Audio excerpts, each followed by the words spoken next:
슬기로운 건강생활 위해 마련한 시간이죠. 데일리 건강 시작하겠습니다. 오늘은 마취통증의학과 정재원 원장님 모셨습니다. 원장님 안녕하세요. 네, 안녕하세요. 원장 정재원입니다. 네, 반갑습니다. 자, 오늘은 어떤 주제로 이야기 나눠볼까요? 네, 오늘은 여러분들이 흔하게 접하는 그런 질환은 아닌데 오늘은 안면에 있는 신경통에 대해서 말씀드리려고 합니다. 네네.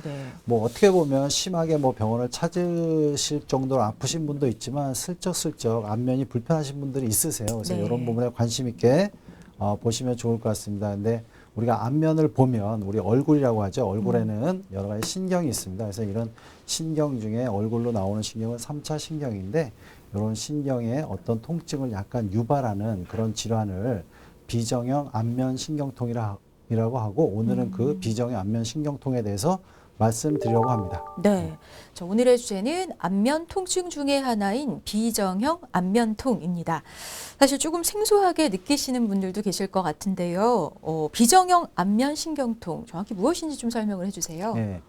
우리가 이제 비정형 안면 신경통이라고 얘기를 하면 우리가 이제 비정형이라고 얘기를 하잖아요. 그럼 네. 이제 정형적인 신경통이 신경통이? 있겠죠. 그래서 네네. 이제 정형적인 신경통이 우리가 흔히 얘기하는 우리가 3차 신경통이라든가 네. 그다음에 이제 설인 신경통 그리고 이제 대상포진 후 신경통인데 얼굴에 오는 신경통을 우리가 정형적인 그런 안면에 오는 신경통이라고 합니다. 그래서 이런 대표적인 이런 세 가지 어떤 정형적인 안면 신경통 이외에 생기는 얼굴에 생기는 신경통을 통칭해서 비정형 안면 신경통이라고 이야기합니다. 그렇군요. 그러니까 흔히 우리가 안면 신경통으로 알고 있는 3자 신경통이라든지 주로 혀의 안쪽, 편도선 등의 통증이 생기는 설인 신경통, 또 대상포진 후에 생기는 그 통증들 네. 이런 것들이 이제 정형적인 신경통이라는 네. 거고 이 외에는 모두 비정형 안면 신경통이다 이렇게 네. 생각하면 되겠네요. 맞습니다. 네. 자, 그럼 이 비정형 안면 신경통에 대해서 자세하게 알아보기에 앞서서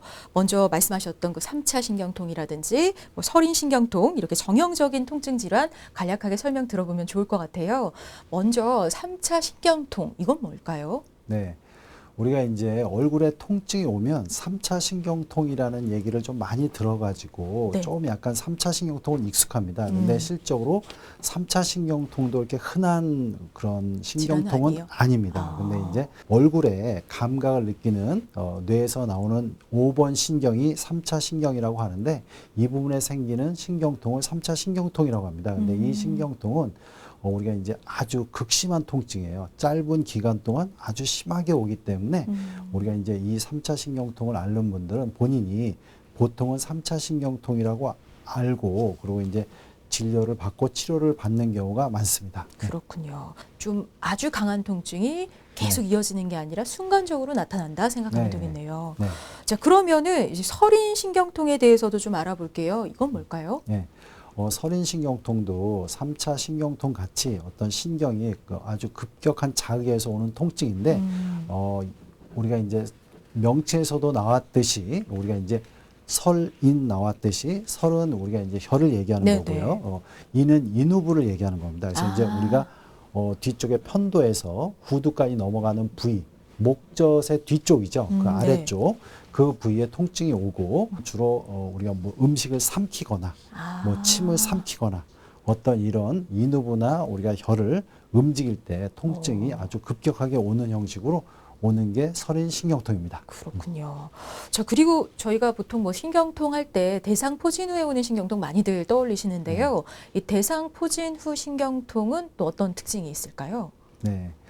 이제 대상포진은 보통 이제 우리가 체간에 많이 옵니다. 몸통에. 그래서 몸통에 이제 대상포진을 앓고 그 대상포진 바이러스에서 공격받은 체간을 통해서 오는 신경통을 대상포진 후 신경통이라고 하는데 얼굴에도 옵니다. 이제 얼굴에 오는 경우가 이제 우리가 3차 신경 분지를 따라서 대상포진이 왔을 때 그냥 발진만 오고 지나가는 게 아니라 그 이후에 신경통으로 진행됐을 때 그런 오는 통증을 대상포진 신경통이라고 하고 얼굴에도 의외로 많은 그런 대상포진 신경통으로 고생하시는 분이 있습니다. 그래서 네. 이런 지금까지 얘기한 세 가지가 우리가 얼굴에 오는 정형적인 신경통이라고 하겠습니다. 네. 자, 이렇게 말씀해 주신 세 가지 정형적인 신경통 외에 그런 신경통을 그럼 비정형 안면 신경통이라고 이제 네. 부른다는 건데요. 이 비정형 안면 통증 앞서 말씀해 주신 질환들과는 그럼 어떤 차이점을 보일까요? 네. 우리가 이제 비정형 안면 신경통은 되게 다양한 양상을 보입니다. 근데 이제 아까 좀 전에 이야기한 질환과 좀 차이점을 얘기한다면 보통 서린신경통이나 우리가 이제 좀 전에 얘기한 대상포진 신경통이라든가 3차 신경통은 보통 측면으로 옵니다. 한쪽에 이제 통증을 유발하게 되는데 물론 이 비정형 안면신경통이 한쪽으로 올 수 있지만 보통은 양쪽으로 오기도 하고 한쪽에서 또 다른 쪽으로 퍼져가기도 하고 다양한 양상을 보이는 형식으로 통증이 오고요. 지금 이야기하는 이제 비정형 안면신경통은 강도는 그렇게 세진 않습니다. 보통 한 뭐 3에서 7로 보통 이제 환자분들이 통증의 강도를 이야기하는데 이 통증은 근데 보통 지속적으로 오기 때문에 네. 일상생활에서 환자분이 느끼는 불편감은 꽤 많고 그다음에 정신적으로도 계속 영향을 미치면서 이 통증에 의한 고통을 많이 호소하는 경우가 많습니다. 그렇군요. 그러면은 발생 부위에 따라서 그 좀 분류해 볼 수도 있는 건가요? 선생님? 네.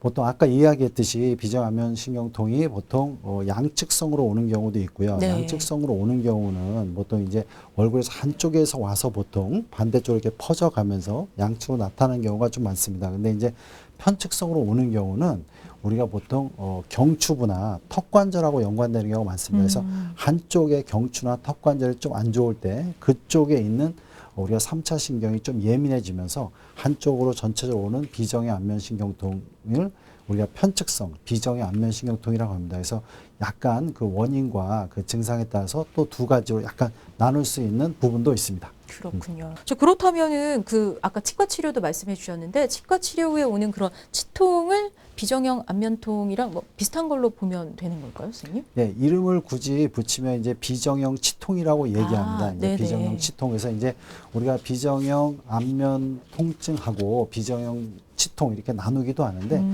두 가지 범주는 실질적으로 이렇게 같이 합쳐졌다고 생각하면 됩니다. 그래서 네. 대다수가 좀 전에 이야기한 3차 신경의 문제하고 연관돼 있고 그 부분이 뭐 턱의 문제라든가 구조적으로 네. 경추의 문제 이런 거랑 같이 연관돼서 지속적으로 얼굴에 통증을 느끼는 경우를 그냥 흔히 비정형 안면신경통이라고 그러고요. 또 이제 특별히 이제 치아 쪽으로 이렇게 뭔가 이제 불편하게 느껴지는 경우를 비정형 치통이라고 합니다. 그렇군요. 자, 그러면은 이 비정형 치통이 있을 때는 마취 통증의학과를 가야 할까요? 아니면 그냥 뭐 치과에 가서 치료를 받는 게 좋을까요? 좋은 질문이신데 일단 우리가 이제 실제로 비정형 치통을 앓고 있는 분들이 치과에서 검사를 하다 보면 특별한 원인이 없고 어떤 이상이 없습니다. 그러니까 결론적으로 이게 치과적인 문제라기보다는 주로 비정형 치통을 앓고 있는 분들이 얼굴을 싸고 있는 여러 가지 안면신경의 문제가 치아로 통증이 방사되는 경우가 많기 때문에 치과적인 문제로 보기는 어렵고 얼굴에 어떤 문제가 치아 쪽으로 통증을 느끼는 거라고 생각하시면 되고 그래서 치료를 받을 때는 조금 더 이런 비정형 안면 통증을 전문적으로 치료하는 통증의학과에 찾으셔서 치료를 받는 게 좀 더 옳은 치료 방법이라고 생각합니다. 그렇군요. 자, 그렇다면 이걸 치료에 앞서서 정확하게 진단을 하는 것도 중요할 텐데요. 어떤 방법들을 통해서 진단을 해볼 수가 있을까요? 예.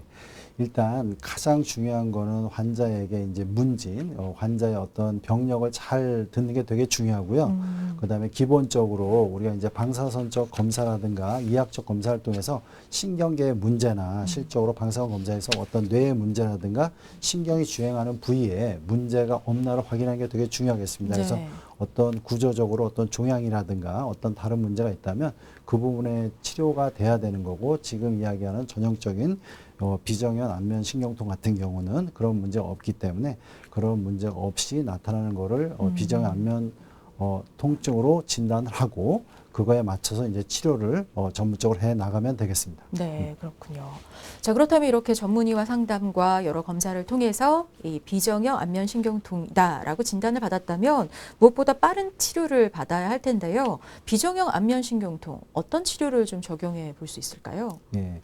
지금 뭐 이야기한 것 같이 우리가 이제 비정형 안면 신경통이 되게 복잡한 과정에 의해서 복잡한 원인에 의해서 서로 결합돼서 통증이 생기기 때문에 아까 이야기한 신경에 영향을 주는 턱의 문제라든가 구조적으로 이렇게 경추의 문제라든가 이런 부분이 문제가 있으면 이 부분에 치료가 돼야 됩니다. 그래서 이제 우리가 주사를 이용해서 턱 주위의 신경의 주행 부위나 경추에서 특히 후두신경 나오는 부위를 주로 많이 치료하는데 이런 부위를 좀 치료할 수 있겠고요. 그다음에 이제 뭐 도수 치료를 이용해서 경추가 틀어졌다든가 요새 뭐 일자목이라든가 네. 목이 틀어진 경우가 되게 많은데 그런 부분에 대한 또 치료를 할 수 있겠습니다. 아까 이야기했듯이 또 정신적인 문제랑 연관이 많이 있기 때문에 그런 부분을 같이 하기 위해서 어떤 정신과적인 약물 치료, 예를 들어서 항우울제라든가 항불안제라든가 그다음에 자율신경을 치료할 수 있는 약을 같이 이용해서 치료를 같이 병행해서 합니다. 그렇군요. 그러니까 각각 환자의 그런 상태나 문제에 맞춰서 맞춤 치료가 필요해 보이는데요. 네. 좀 더 자세하게 치료법 알아보겠습니다. 우선은 약물 치료 있다고 하셨는데 네. 이런 어떤 요법이 있을까요? 예, 이 신경통이기 때문에 신경통을 적극적으로 치료하는 것 중에 우리가 항경련제를 같이 처방을 합니다. 그리고 보통 이제 불안증이라든가 이런 게 같이 있는 경우가 많아서 항불안제를 같이 이렇게 보통 3가지 정도의 약물요법을 같이 하고 우리 이제 신경통증 클리닉에서는 이제 주사요법을 같이 좀 시행을 하는데 네네. 아까 얘기했듯이 후두신경 주사라든가 경추부에 문제 있는 부분의 신경을 주사로 치료하고 또한 이게 이제 보통 통증이 만성화되다 보면 우리가 교감신경 특히 이제 혈액순환에 영향을 주는 교감신경의 기능이 떨어져 있기 때문에 교감신경을 치료하는 또 치료법이 있습니다. 그래서 그런 교감신경을 치료하는 치료법을 같이 시행함으로써 우리가 치료를 합니다. 그렇군요. 그러니까 우선은 뭐 약물 치료를 좀 적용해 보고 뭐 물리적으로는 도수 치료 같은 것도 해볼 네. 수가 있고, 근데 그럼에도 이제 효과가 없을 때는 뭐 주사 치료도 할 수 있고 교감 신경 쪽 치료도 해볼 수가 네. 있다는 말씀이신데요. 근데 좀 심할 때는 신경을 차단하는 시술을 하는 경우도 있다고 하더라고요. 네. 이런 시술은 어떻게 되는 건가요, 선생님? 네. 우리가 이제 신경 차단술이라는 게 정확하게는 신경 뭐 차단술. 신경을 차단하는 건 아닙니다. 그러니까 예민해진 신경을 이렇게 좋은 상태로 이제 조절해 나가는 거를 신경 차단술이라 그러는데 그래서 우리가 신경이 예민해진 거를 우리가 이제 지속적으로 신경을 치료하면 신경의 과활성화된 부분을 좀 안정화시킬 수가 있고요. 완전 차단하는 개념이 아닌 거예요. 그렇죠. 완전 네. 차단하는 건 아닙니다. 그래서 뭐 감각을 없애거나 그러는 게 아니라 아, 신경의 네. 기능을 좋게 한다라고 생각하시면 됩니다. 그리고 좀 전에 이야기했듯이 이런 게 이제 만성화된 통증은 꼭 그 자율신경이랑 연관되어 있기 때문에 교감신경을 조절해 줄 수 있는 뭐 성상신경절 치료 등을 같이 병행해서 우리가 치료 효과를 올리고 혈액순환을 증가시켜서 빠르게 호전시키도록 하고 있습니다. 그렇군요. 정말 환자의 상태에 따라서 굉장히 다양한 방법들 복합적으로 치료에 적용을 하는 걸로 보이는데요. 네. 자, 그렇다면 이제 치료를 받은 후에 효과도 궁금해요. 이 네. 비정형 안면신경통 치료 효과는 좀 좋은 편일까요? 네. 뭐 어떻게 보면 치료 효과도 되게 다양합니다. 되게 그렇군요. 다양해서 실적으로 비정안면신경통을 앓고 있는 그런 기간도 되게 중요하고요. 그다음에 여러 요소가 같이 결합돼 있으면 치료가 좀 떨어지는 경우도 있는데 보통 우리 병원에서 심하지 않은 분들은 몇 차례 치료로도 많이 개선되시는 분이 있고 그다음에 어떤 분들은 좀 오래 가는 경우도 있습니다. 그래서 이제 또한 치료의 문제가 아까 좀 전에 얘기했듯이 정신적인 문제나 이런 게 많이 복합적이 되면 치료의 효과가 좀 떨어지는 경우도 있고 그래서 다양한 그런 양상을 보이고 치료의 경과도 다양하다고 하겠습니다. 그렇군요. 효과도 경과도 환자에 따라 굉장히 다양하다는 건데 특별히 좀 치료의 반응이 좀 안 보이시는 그런 분들 어떤 뭐 특별한 이유가 있을까요? 예. 그래서 이제 그 주로 이제 아까 같이 여러 가지가 결합됐다고 이야기했는데 뭐 특히 이제 정신적인 부분이 되게 중요하고요. 네, 정신적인 부분이 되게 중요하고 또한 이제 뭐 구조적인 문제점이 많이 있다든가 그런 구조적인 좀 문제도 있고 몸 상태도 전체적으로 안 좋으면서 정신적인 부분이 같이 결합되면 좀 더 만성화되고 치료가 잘 안 되는 부분이 있습니다. 그렇군요. 그래서 반드시 정신적인 치료가 또 동반되어야 하는 이유인 것 같습니다. 자, 그리고 이제 치료가 잘 됐다 하더라도 재발 위험성은 있는 거겠죠, 선생님? 예. 뭐 치료가 잘 되고 우리 병에서 뭐 치료가 잘 되신 분들도 잘 지내시는 분들이 많습니다. 근데 이제 분명히 재발의 가능성은 있다고 얘기할 수 있는 게 이제 본인이 중간에 이제 여러 가지 이런 정신적인 스트레스를 다시 받는다든가 우리가 이제 구조적인 문제, 어떤 턱이나 이런 문제가 좀 이제 해결이 안 되고 또 이제 계속 유발할 수 있는 영양 상태로 있다면 네. 또 문제가 될 수가 있기 때문에 이런 부분만 잘 관리한다면 특별히 재발의 위험은 없다고 이야기할 수 있겠습니다. 그렇군요. 네. 자, 그럼 마지막으로 이 비정형 안면 통증을 예방하거나 아니면 통증이 있는 분들이 조금 빠른 회복을 하기 위해서 어떤 부분을 좀 주의해야 할지 이런 것 좀 짚어주세요. 네, 일상생활 속에서 목을 많이 스트레칭하고 턱 주의 근육도 많이 풀어주는 게 되게 중요하겠습니다. 그리고 최근에는 이제 스마트폰을 많이 쓰는데 우리가 스마트폰을 쓸 때 뭐 예를 들어서 안 좋은 자세를 오래 한다든가 특히 누워서 오래 한다든가 그러면 경추에 많은 문제를 일으키기 때문에 목을 관리하고 스트레칭하는 게 되게 중요하겠고요. 평상시에 또 어떤 영양 상태, 우리가 신경을 안정화시키기 위해서는 좋은 영양이 몸에 필수적으로 꼭 필요한데 네. 충분한 비타민과 그다음에 이제 몸에는 마그네슘이 또 신경과 근육을 안정화시키는 데 되게 중요한데 이런 부분과 신경을 좀 더 안정화시키는 오메가3라든가 이런 적절한 영양요법 그다음에 또한 마지막으로 중요한 정신적인 스트레스를 잘 관리하면 우리가 이제 얼굴의 통증, 특히 비정형 안면 통증에서 해방하고 혹시 앓고 계시다도 빨리 좀 더 치유가 될 수 있다고 생각합니다. 네. 비정형 안면통 아무래도 원인이 정확하게 밝혀지지 않았기 때문에 치료도 그렇게 쉽지는 않아 보이는데요. 통증이 만성화될 수 있다는 거 꼭 인지하시고 통증을 악화시킬 수 있는 환경을 개선하려는 노력도 꼭 필요할 것 같습니다. 쉽게 풀어가는 건강 이야기 데일리 건강 오늘 여기까지고요. 도움 말씀 주신 원장님 고맙습니다. 네, 감사합니다.